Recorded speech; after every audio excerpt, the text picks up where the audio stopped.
Bonjour à toutes et à tous et bienvenue sur Média TV. Je suis ravie de vous retrouver pour un nouvel entretien de la matinale. Comme chaque matin, on a rendez-vous avec un invité pour évoquer un fait de l'actualité.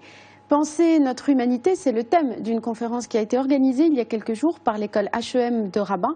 Une question qui s'est déclinée autour de plusieurs thématiques. Penser la ville, penser la citoyenneté, penser l'économie, la culture, mais aussi la spiritualité et la religion. Et pour parler de ce sujet, c'est M. Raleb Bencher qui était présent à cette conférence et qui est avec nous ce matin pour parler de ce sujet. Monsieur Bencher, vous êtes islamologue, vous êtes producteur de l'émission Questions d'Islam sur France Culture, vous êtes également président de la conférence mondiale des religions pour la paix, vous devez avoir beaucoup de travail en ce moment, et vous êtes enfin membre du conseil d'administration de la Fondation pour l'Islam de France qui est en cours de construction et on y reviendra tout à l'heure. Merci beaucoup d'avoir accepté notre invitation. Merci à vous de m'avoir invité.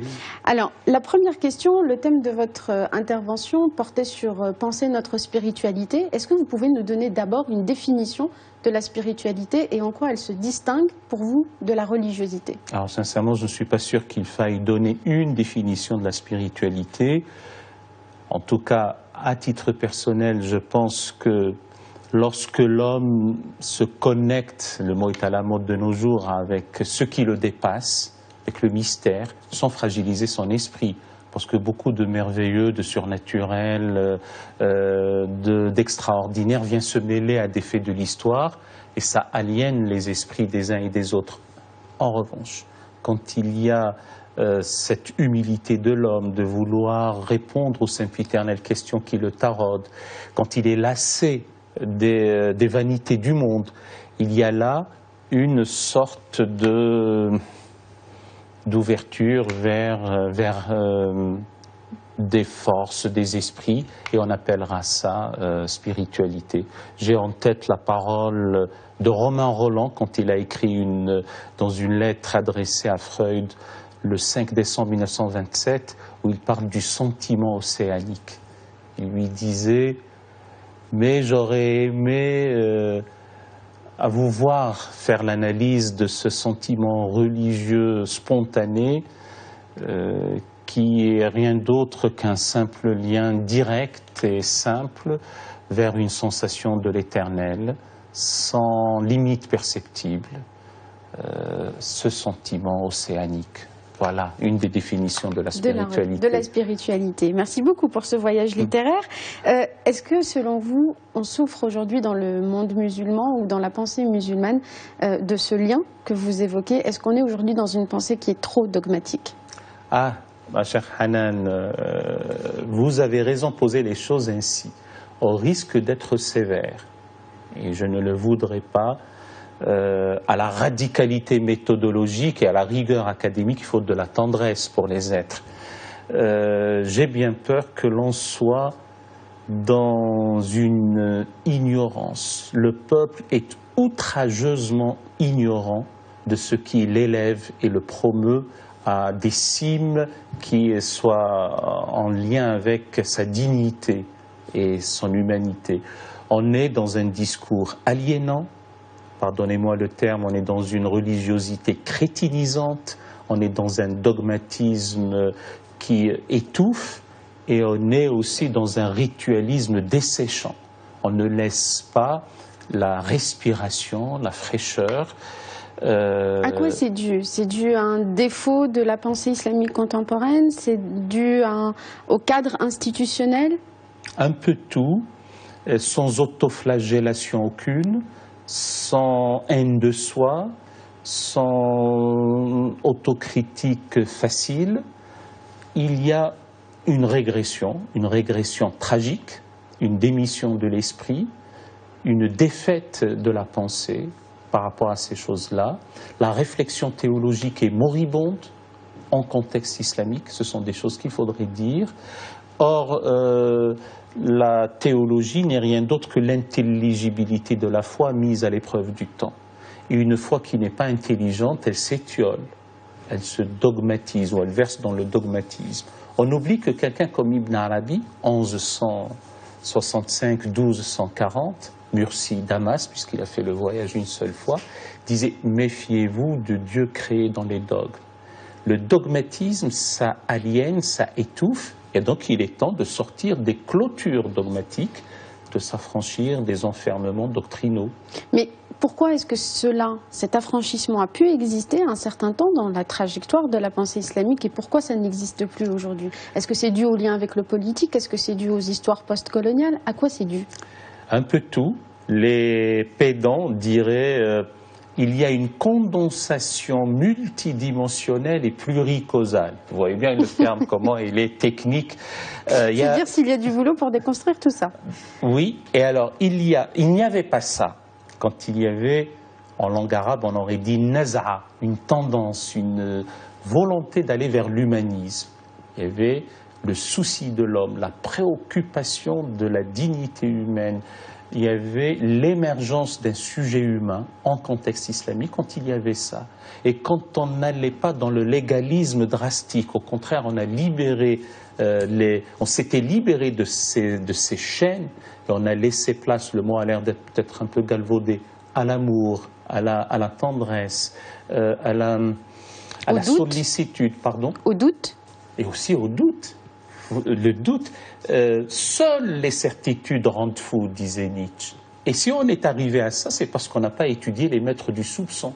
Marx, Nietzsche, Freud, par exemple. Toute la séquence, moment Descartes, moment Freud, est ratée en contexte islamique. Donc, au lieu de se rendre compte qu'on a raté quelque chose et qu'il faut le rattraper, l'ingérer, l'étudier, l'intégrer, le critiquer, le dépasser, eh bien, on se gargarise de belles paroles du genre eh bien, nous, on est dépositaires de la vérité, on a la science infuse depuis 622, sous-entendu depuis l'hégire.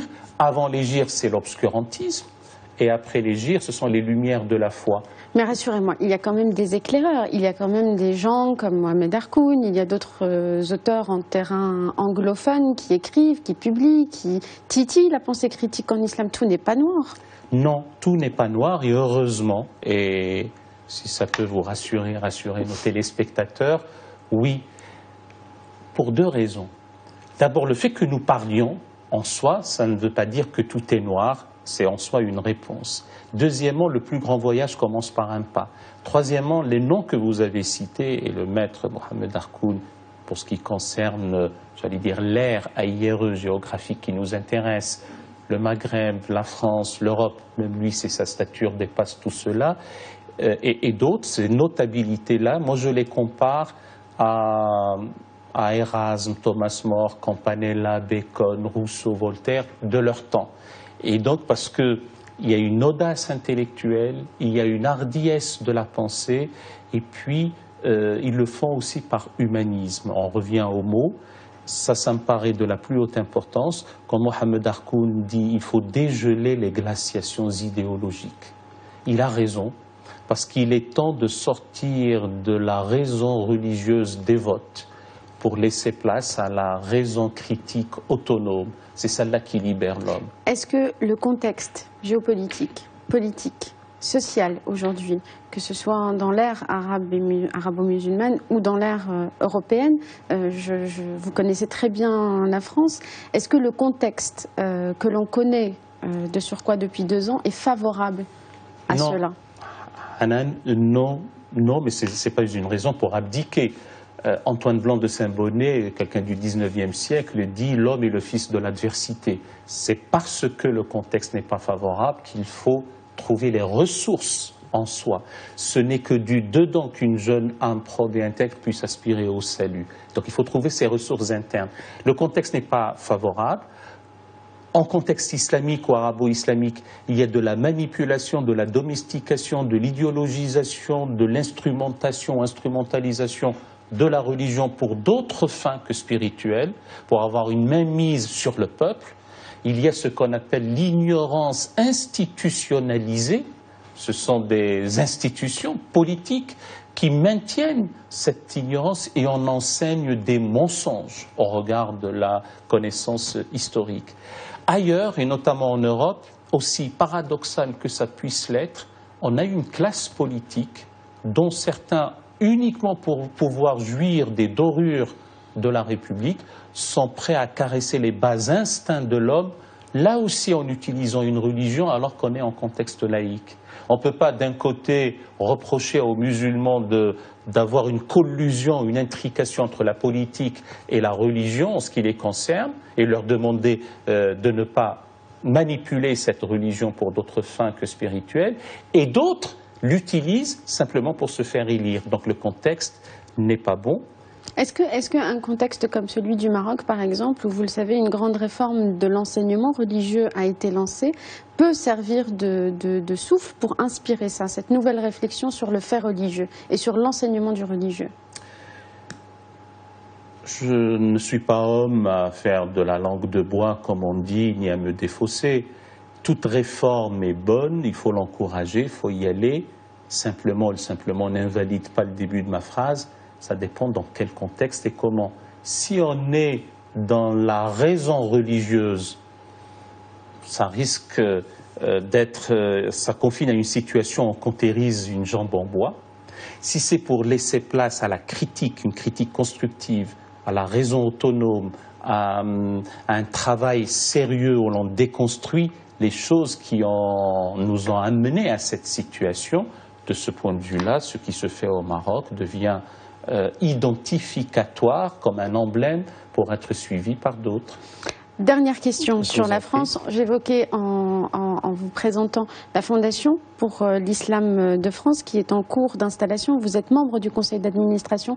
Est-ce que vous pouvez nous dire en une minute, parce qu'il nous reste peu de temps, ses principales attributions et quels sont les grands chantiers qui l'attendent? Alors, pouvoir le dire en une minute, c'est une gageure, mais j'y étais en tout cas séduit et j'ai accepté. C'est la première fois que j'accepte d'aller dans une institution initiée par les pouvoirs publics, parce qu'il y a de l'islamologie savante, il y a de l'éducation, de la culture, des arts.